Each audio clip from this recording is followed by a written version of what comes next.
और sir Dubai के बारे में थोड़ी बात करते हैं। दुबई रहने वाइज कैसा है, इंडिया के कंपैरिजन में कैसा है? बहुत ग्लैमरस लगता है, ऐसा लगता है वहाँ जितना भी ले जाओ पैसा वहाँ आपको गरीबी फील करवाएगा दुबई, तो ऐसा है? जी देखिए, ऐसा है कि दुबई की अगर 10 बातें करोगे तो 5-6 अच्छी है तो 4 बुरी भी है, ठीक है। अब रही बात पैसों की और ग्लैमर की, तो देखो दुबई में आपकी बात सही है, अगर आपके पास 100 करोड़ है तो भी आप गरीब हो, 1000 करोड़ है तो भी गरीब हो, और अगर दिल से खुश हो तो आप 1 लाख रुपए में भी अमीर हो। देखो दुबई में है ना, 2-3 लोगों की फैमिली हमारे टूरिज्म में आती है, मान लो 4 दिन घूमने, तो पूरा दुबई घूम के जाती है 2 लोगों की फैमिली, तो वो भी खुश है कि यार दुबई देख लिया, 4 दिन 5 स्टार होटल में रह लिया 1 लाख रुपए में।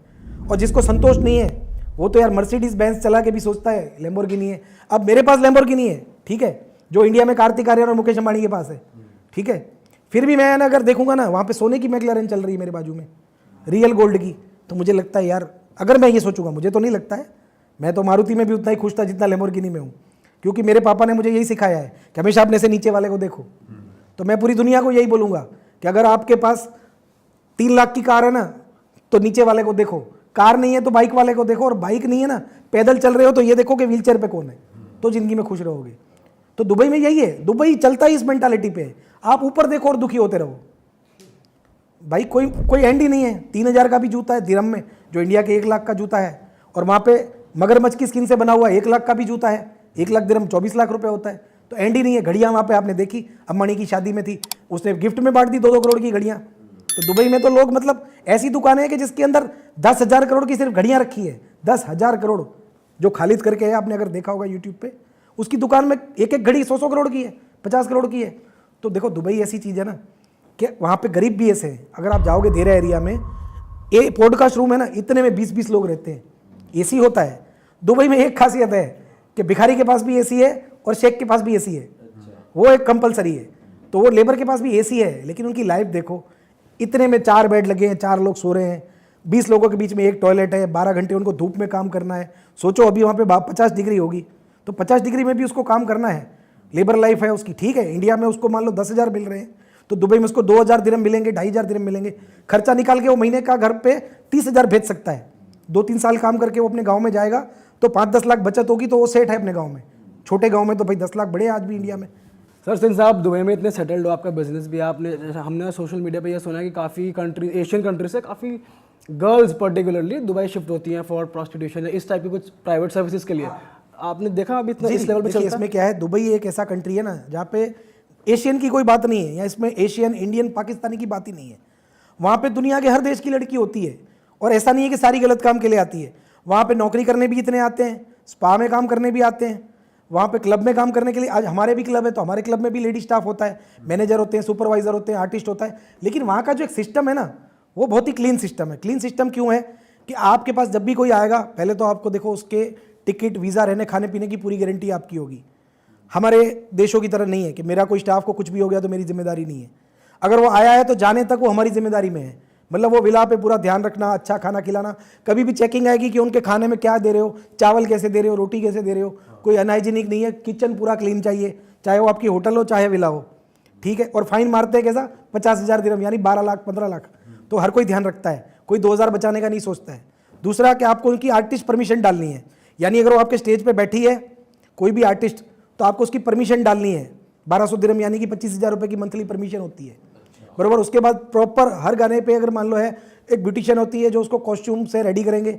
वहाँ पे एक रूल है कि गेस्ट उनको छू नहीं सकता, बीच में 3 फुट का गैप होना चाहिए, और वहाँ पे आपको लड़के लड़कियाँ भी, नेपाली लड़के होते हैं वो भी डांस करते हैं, बरोबर। और भगवान महादेव के, भगवान शिव के भी डांस होते हैं, कॉन्सेप्ट भी होते हैं, डांस हर तरह का होता है। आइटम नंबर वाला आइटम नंबर देखेगा, वो तो गेस्ट की डिमांड पे होता है, तो हर तरह का है। जैसे आपने प्रोस्टिट्यूशन की बात की, तो 150 देश की लड़कियां अगर वहाँ पे आई है तो जाहिर सी बात है, वो तो कहाँ नहीं होता है। एक पुराणों में लिखा हुआ है कि दुनिया का सबसे पुराना बिजनेस कौन सा है, तो जो आपने बोला वो है। Sir moving on to the next chapter, आजकल ये बेटिंग बुक्स बहुत ऑनलाइन हो गई हैं, जो कि इन्फ्लुएंसर्स के थ्रू मार्केट ऐसे हो रही है कि लूडो खेलो, लकी 7 खेलो, हो वहाँ पे क्रिकेट, मतलब पूरी बुक ही ऑनलाइन आ गई, हो वहाँ पे सट्टा ही रहा है। और आपकी भी एक ऑनलाइन प्लेटफॉर्म है जहाँ पर ये चलता है, तो ऐसा क्यों ऑनलाइन क्यों लाना पड़ा, और इसमें पैटर्न कैसे चेंज हुआ ट्रेडिशनल वे से? क्योंकि अब यूजर्स बढ़ गए और बड़े बड़े बुक ओनर्स की शादियां हो रही हैं, वो आ रहे 500 करोड़ के बजट हो रहे हैं, तो इतना मैसिव कैसे हो रहा है ये सब? और ये सब दुबई का नाम आ जाता है पता नहीं कहाँ से, तो ये सब ये ट्रांजिशन कैसे? ये सारे सवाल का जवाब एक्चुअली 5-7 मिनट के जवाब में आ जाएगा। ठीक है, एक कहावत है हमारे हिंदी में, आपत्ति से ही आविष्कार है। मतलब इंसान की जात पे जब आपत्ति आती है ना तो वो कोई ना कोई आविष्कार करता है। ठीक है। ठीक है, तो आपत्ति क्या होती है कि जैसे मैं टिप दे रहा था, अब मेरे पीछे बहुत से लोग टिप देना चालू हो गए 2012-13 तक, तो 16 तक तो सब स्मूथ चल रहा था, टॉप 10 टिपर चल रहे थे इंडिया में, कोई ज़्यादा कमा रहा था कोई कम कमा रहा था। तब तक इंडिया में ऑनलाइन बैटिंग नहीं थी, ना ही फैंटासी थी। ठीक है, कुछ नहीं था। रमी की ऐप चल रही थी, कुछ रमी सर्कल और रमी वमी, कुछ पोकर के चल रहे होंगे, या लूडो फूडो भी शायद कोविड में ही ज़्यादा चलना चालू हुआ, लोग घर बैठे थे तो लूडो फूडो चालू हो गया। ठीक है, तो बात आती है नोटबंदी की। अब वहाँ तक सब ठीक है, अब हम फीस कैसे ले रहे हैं? ठीक है, अगर मुझे किसी से फीस लेनी है तो मुझे मान लो बैंक में भेज रहा है या कैश भेज रहा है आंगड़िया में, जो हमारे इंडिया में एक सिटी से दूसरे सिटी गवर्नमेंट ने लीगल करके रखा है, आप किसी को 10-20 हज़ार रिश्तेदार को भेज सकते हो। वैसे मेरी टिप की फीस आ रही थी तो मेरा घर चल रहा था, मेरा सब चल रहा था। अब 2016 को मोदी जी ने आके बोला कि भाई नोटबंदी की वजह से आज से ये नोट बंद हो गए। तो मेरी एक आदमी की टीम थी तब, मैं और मेरा एक हेल्पर था, हम दोनों मिलकर ही सारा काम करते थे। रिसर्च मैं करता था, टिप मेरी, लेन देन का काम वो सब, बैंकिंग वैंकिंग छोटा मोटा। तो मैंने उसको बोला कि दुकान अपनी बंद हो गई। 8 बजे उन्होंने बोला, मैंने 8:30 को इसको बता दिया। बोले हमें क्या फ़र्क पड़ेगा? मैं बोला अच्छा एक बात बता, नोट बंद हो गई, सब कुछ बैंक में है, रोज़ के 2000 से ज़्यादा या हफ्ते के 2000 से ज़्यादा तुम निकाल नहीं सकते। तू बंदा बुकी के पास खेलेगा, जीतेगा तो बुकी कैश कहाँ से लाएगा? बंदा हार गया तो बंदा कैश कहाँ से लाएगा? बोले हाँ वो बात तो सही है। जो बात मैं आधे घंटे में समझा उसको समझने में 2 घंटे लगे, और पूरी दुनिया को और मेरी इंडस्ट्री को समझने में 2 महीने लगे। सब ने ये सोचा कि अरे कुछ नहीं है, पुरानी नोटों में ले लेंगे, पुरानी में दे देंगे, ट्राई भी की सबने, बट एट द एंड वो नोटें डालनी किधर है? बैंक में। वो तो आप वाइट के बिना डाल नहीं सकते, निकाल नहीं सकते। तो सबके दिमाग में ये, और अपना तो देखो सीधा सा काम है कि जब आ गए तो पता चला कि टिप से काम करना है। अब इनकम तो चाहिए, क्योंकि हम तो कैसे थे, रोज़ कमाओ रोज़ खाओ, पैसे बचाने में बिलीव करते नहीं थे। तो करें क्या? तो बोला चलो दुबई घूमने चलते हैं। तो दुबई घूमने निकल गए। फिर मैंने वहाँ से उसको बोला दूसरे दिन, बोला देखो भाई अब तो एक ही चीज़ है कि ग्राहक खेलेगा तो टिप लेगा, बरोबर? ग्राहक खेलेगा तो टिप लेगा, नहीं तो टिप ही क्यों लेगा? बीमारी नहीं पड़ेगा तो दवाई क्यों लेगा? तो बोला कि करना क्या चाहिए? तो भाई 2-3 लोगों ने बोला कि भैया देखो हम ये आईडी चलाते हैं। उस टाइम पे छोटी मोटी लोग चलाते थे क्रेडिट पे। क्रेडिट यानी जो मैंने आपको ऑफलाइन बुक ही बताया, वो क्या करते थे, फ़ोन पे भी लिखते थे, साथ में कोई ग्राहक बोलता था कि हमें आईडी दे दो तो उसको जुबान पे देते थे एडवांस लिए बिना, कि भाई तेरी गारंटी 1 लाख की है ना, ले 1 लाख की आईडी ले जा, ताकि कोई मैच में मैं नहीं बैठा हूँ, मैं बीमार हूँ तो तू खेल सके। और तब इतना कचरा नहीं था, ना कसिनो था अंदर, ना कोई ऐसी गेमें थी, ना कोई ज़्यादा फैंसियाँ थी, बस मैच आती थी 2-4 फैंसी, 6 और 10 और 15 और, इतना ही कचरा आता था अंदर। और गिनी चुनी इंडिया में 1-2 आईडी चलती थी जो बाहर से आती थी, वो भी दुबई की थी, इंडिया की नहीं थी। इंडिया की एक आध बनी थी लेकिन वो फालतू थी। तो उस आदमी ने मुझे क्या बोला कि भाई, मेरे मतलब खास दोस्त था, कि देख तेरी ब्रांड है, तेरा नाम है, आंख बंद करके पूरे इंडिया के लोग तेरे पे भरोसा करते हैं कि भाई अमित भाई आपने बोल दिया तो पैसे आ जाएंगे, जैसे आज करते हैं। तो बोले आप खाली एज ए ब्रांड एम्बेसडर लिया मुझे एक तरह से, कि CBTF नाम से हम बुक लॉन्च करते हैं कि अमित भाई की बुक है, आप बोल दो कि यहाँ खेलो, पैसे की जिम्मेदारी मेरी। बोला भाई मुझे क्या फ़ायदा? तो बोले भाई आपके ग्राहकों में आप हिस्सा रख लो। मैं वो मैं रख नहीं सकता, क्योंकि मेरा ग्राहक हारेगा तो इसका मतलब मेरी टिप फेल हो रही है, और मैं तो जानता हूँ कि मेरी 10 में से 9 पास हो गई। बोला भाई तू हारे के जीते मुझे क्या देगा? तो उसने मुझे बोला कि भाई मैं डिपॉजिट पे आपको 2%, 3% दे दूंगा। मतलब आपके ग्राहक अगर रोज के 1 लाख रुपए डाल रहे हैं तो मैं 3000 रुपये दे दूंगा। अब मैं वो 3000 के लिए धंधा नहीं करवा रहा था उसको। मेरा पर्पस क्या था कि यार जो मेरी टिप ले रहे हैं 300-400 लोग, या जो वो फॉलो कर रहे हैं, उनको खेलने के लिए प्लेटफॉर्म मिल जाए जिसमें वो बैंक से दे रहे हैं, बैंक से ले रहे हैं, और वो बैंक से ले रहा है, बैंक से दे रहा है। ठीक है, अब वो उसका मैटर है कि उस टाइम पे उसने लीगल गिना, इलीगल गिना, क्या गिना, उसने किस अकाउंट में लिए, वो मेरी मैटर नहीं है। मैं एज अ ब्रांड एम्बेसडर उसकी ब्रांडिंग कर रहा हूँ।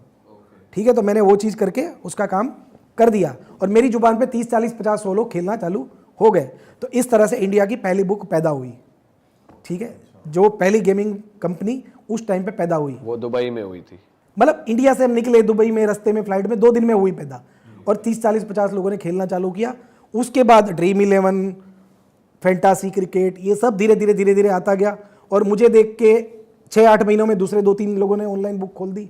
तो आज वो इंडस्ट्री कहाँ है वो तो खैर आपको बट ये सब दुबई में क्यों हो रहा है? और ये दुबई में होने का रीज़न वैसे कुछ नहीं था, ऐसा नहीं था कि इंडिया में कोई तकलीफ थी इसलिए सब गए, बट मैं गया उस टाइम पे 1-2 दूसरे थे, फिर धीरे धीरे करके इवन पहले 3 साल इंडिया में तो लीगल भी नहीं है ना, शायद आप लीगली ये काम कर नहीं सकते ना इंडिया में। लीगल है कि इलीगल, वो अभी ऐसे देखो तो लीगल हो गया ना।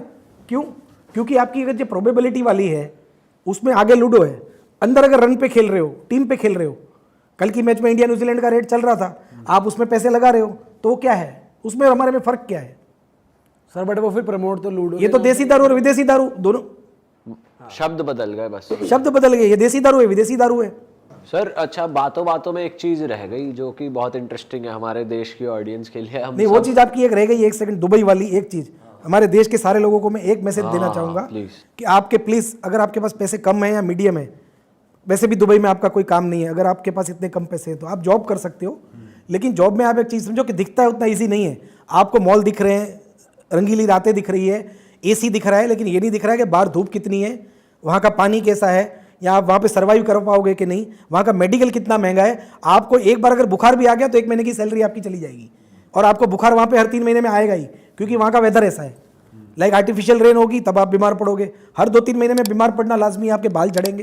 तो ऐसी बहुत सी छोटी छोटी प्रॉब्लम है वहाँ पे, और ज़्यादा पैसे भी है तो आप एक समझो कि इंडिया में इनकम टैक्स है, वहाँ पे इनकम टैक्स नहीं है, सिर्फ वैट है। वो बात सच्ची है। आपको हाईलाइट क्या किया जाता है, आपको इंस्टाग्राम में सब अच्छा दिखेगा कि वहाँ पे टैक्स कम है, ये है वो है, लेकिन आपको वहाँ पे गाड़ी कहीं भी खड़ी करनी है तो आपको टैक्स देना है, ये किसी ने आज तक नहीं बताया होगा, बरोबर। अगर आप वहाँ पे कोई भी चीज़ चलाते हो तो आपको भी म्यूनसिपल टैक्स, हम भी भरते हैं वहाँ पे, मैं साल का करोड़ों रुपया भरता हूँ अपने क्लबों में, म्यूनसिपल टैक्स भरता हूँ, वैट भरता हूँ। तो टैक्स यूँ नहीं तो यूँ, भले इंडिया जितना नहीं है लेकिन फिर भी आपको भरना तो पड़ता है ना। आपको वहाँ पे 10 करोड़ की भी प्रॉपर्टी लेनी है, आपने जाया 10 करोड़ कैश दिया, आपके नाम पे घर हो गया, कोई नहीं पूछेगा 10 करोड़ कहाँ से लाए।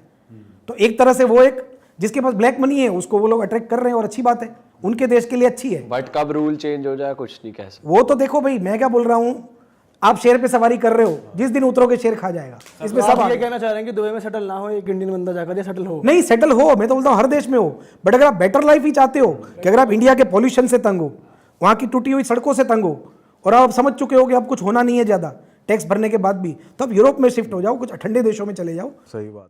अरे वाह, आपने ये वीडियो यहाँ तक देख ली भाई, तुमने हमारी मेहनत सफल कर दिया, तुम ही लोग हो असली रियल हिट। और अगर आपको बहुत मजा आ रहा है ऐसी क्लिप्स में, ऐसी वीडियोस में, तो फटाफट जाइए प्लेलिस्ट पे बिंज वॉच कीजिए, सारी वीडियोस देख डालो और मौज काटो। That is it. हम मिलेंगे नए पॉडकास्ट में, नए क्लिप में। Till then bye bye, see you, take care, do subscribe.